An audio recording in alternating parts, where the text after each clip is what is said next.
Alright, this is going to be my attempt at recording my final for AGT, my current events project in ag. I'm going to try to do it through YouTube and upload a URL. I've had no luck with Zoom and I can't download the big blue button because I only have a Chromebook. So we're going to attempt to do it this way, but the policy I brought up in current events is H2A. This is kind of a neat program for me. I don't personally use H2A, but I've got to see H2A topic brought up. My brother and I were heavily involved in our FFA, and he actually did this in a FFA competition where he won districts and he was an alternate at regionals for state qualifying. So the very neat topic here. So I thought I'd bring it up. I think it'd be a good fit for the current events project. So H2A by me, Bever. I guess let's get into it. How is it governed? H2A program is looked over by 3 federal agencies, starting with the Department of Labor, the Department of States, and the U.S. Citizenship and Immigration Services. Between these 3 programs, a non-U.S. citizen can get into America and work for a limited period of time. Every state is a little different, but they are in charge of keeping track of how many workers there are in that states and at each facility. H2A is not locally run or by county, so you wouldn't have much of a say here, but every state in the nation obviously has or runs this program. So for how it's governed, that basically it's federal, and then the state has a little say. Moving on here, H2A history. H2A was enacted because it was in the fine print of the American Farm Bill under a subclause called the Immigration and Nationality Act of 1952. This has allowed for the H2A to begin when the act was put into effect. For sides or parties that backed it, the H2A bill can be traced back to having parts of President Reagan's Republican administration working on it. So I guess that shows that maybe the Republicans were more in favor for this, and maybe they got it snuck in there so that way it'd be put into effect. But the H2A's whole purpose is to bring willing workers into the country and put them in places of work where their employer was feeling a labor shortage.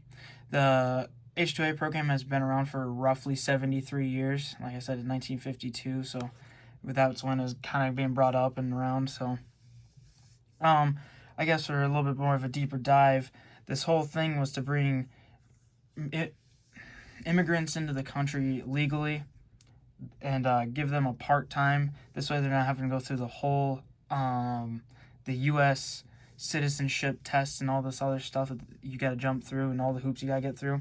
They would be able to basically get in with a part-time social security number, be allowed in the country as a kind of legal citizen, get in, they can do their work, they have a short, a span of time, usually from 6 to 10 months to a year. So I mean, they're usually allowed no longer than a year. Then they have to return home for a period of time before they can apply and come back. So kind of a neat bill here. It does some good stuff. It allows the farmer, or I say farmer because that's usually who uses it, but employer to maybe fill some job shortages or not job shortages, but shortages in hired hands that he's feeling. But we'll keep moving on here. The effect can be felt on the working class immigrants. This is because they are now allowed into the country for a short time, which allows them to find maybe higher paying jobs versus staying in their hometowns or home countries. This also allows the farmer to get laborers where they need them and how they need them, and get them there and doing the jobs that need to be done. However, the local area could feel this effect too. You are obviously getting more people in. There might be some services that they need paid for, so I don't know if there's some grants or some money that they could get. But I mean, if you're a first-time job finder or seeker, obviously these people are coming in. They're going to want as many jobs as they can grab up and make as much money as they can. So if you're seeking a new job, that might be a little bit harder. Ooh, I'm sorry, I bumped you. I got you on like a GoPro selfie stick. So it's hard to hold. Moving on here to the future of H2A. And if I was going to make changes. So if I were in charge of the future of H2A program, the things I would like to do is to rein in the identification of our part-time citizens. Don't get me wrong, I think the H2A program is a great idea, but when a foreigner comes into the country, their part-time social security number is all they have for identification. So when they get to their place of work, the employer obviously would get their number, but then is not allowed to ask them like anything about it, anything about their home life or their family life, or question their number whatsoever, because it's a violation of their privacy. So basically, the problem that they're seeing is some fraud or some fraudulent workers. So there could be 2 to 3 people using that same number, maybe not on the same facilities, but using the same number within the country. And then that can be kind of sketchy, because if you're trying to find one guy and he's now registered at 3 different areas. So that's where I think there needs to be a little work done. I just like to see some kind of area of check-in, some way for these guys to either have like a point of check-in or a point of checkups with an individual or a group of people that allows them to kind of stay registered and stay active and basically keep eyes on our immigrant workers. H2A revamped. I would like to just see there be a central check for location. Be a central check-in location for like the large groups. I know Florida's one of the largest states, so maybe if they had like a area in like Central Florida that they could either go to, that the immigrants could either go to, or they could have people sent out to the facilities, even if it took them a long time to get checked in with all the immigrants. Being able to just cut back on that fraudulent, it prevents individuals being let into society for free or taking in too many people under this one identification.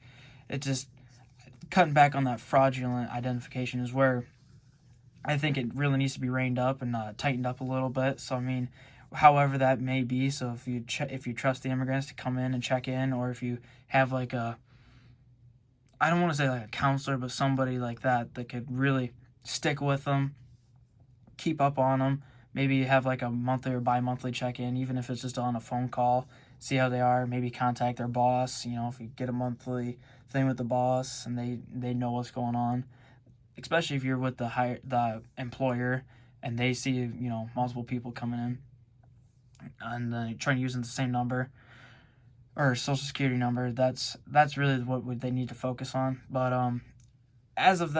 other than that, I feel the H2A is it's a thought through program. It's a lot of good. I believe that is my last slide. No, I think it opens up a lot of opportunities for employers who need the hired hands, and opens up a lot of opportunities for the hired hands who need a place of employment and maybe looking to better themselves here in this country. But yep, I appreciate the consideration. I'm sorry that this is kind of going off my cell phone. This is been a little rough, but thank you for your time. Thank you.